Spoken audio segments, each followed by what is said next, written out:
Teen takeovers, when a city stops parenting. Across several major American cities, a pattern is becoming difficult to ignore. Large groups of unsupervised teenagers are gathering in public areas, overwhelming police, damaging property, robbing businesses, and sometimes carrying firearms. The phenomenon is now commonly referred to as teen takeovers. Cities like Atlanta and Chicago have seen repeated incidents where hundreds of teenagers flood downtown areas, shopping districts, or public parks. What begins as a gathering often devolves into chaos. Smashed storefronts, fights, robberies, and arrests. A recent case involved the robbery of a small business during one of these mass gatherings.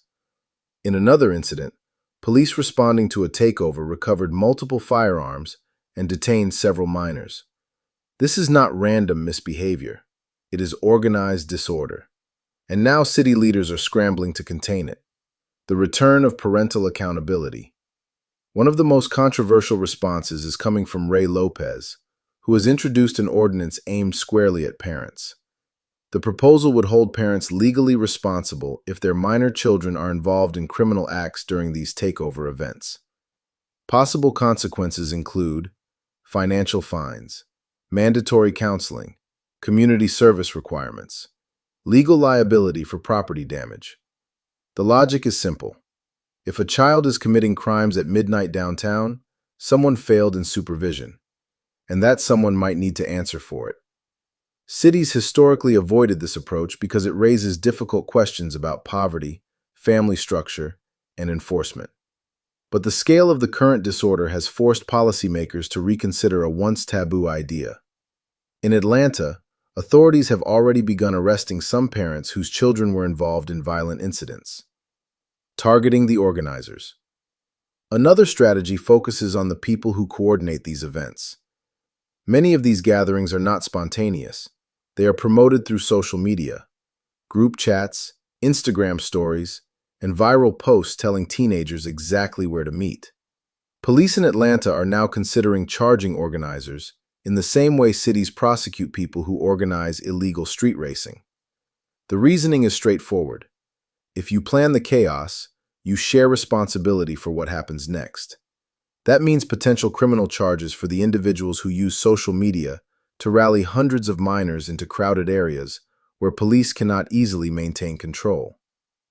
Curfews and dispersal powers. Meanwhile, officials in Chicago are debating a more aggressive enforcement model. The proposal would allow police to issue immediate dispersal orders whenever large groups of minors gather in public areas and appear likely to cause disruption. Under the proposed system, police could order groups of teens to disperse at any time of day. Minors who refuse could be detained. Repeat incidents could trigger additional penalties.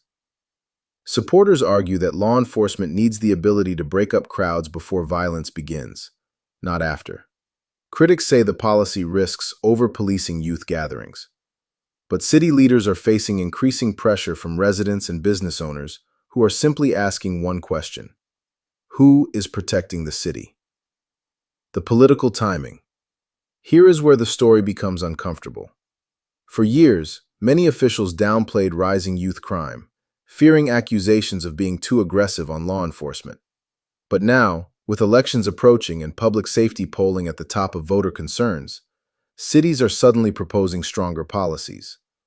The timing raises a legitimate question. Why did it take this long?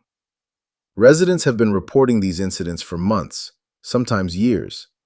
Business owners have watched crowds of teenagers move through shopping districts like tidal waves, overwhelming security, looting merchandise, and disappearing before police could respond. Now the political winds are shifting, and policy is shifting with them. The cultural problem nobody wants to discuss. The deeper issue is not curfews or ordinances, it's social order. When hundreds of teenagers feel comfortable gathering without supervision, committing crimes in broad daylight, and filming it for social media, that tells us something fundamental has broken. Cities cannot police their way out of a cultural collapse in parental authority, discipline, and community standards. Law enforcement can contain the damage, but rebuilding order requires something deeper: families that actually raise their children, communities that set boundaries, and leaders willing to tell the truth about what is happening. Because when teenagers start running the streets, it's not really a youth problem. It's an adult failure. Coach DC News. If this article made you think, like and subscribe to Coach DC News on Substack and join the conversation. Knowledge is the best weapon.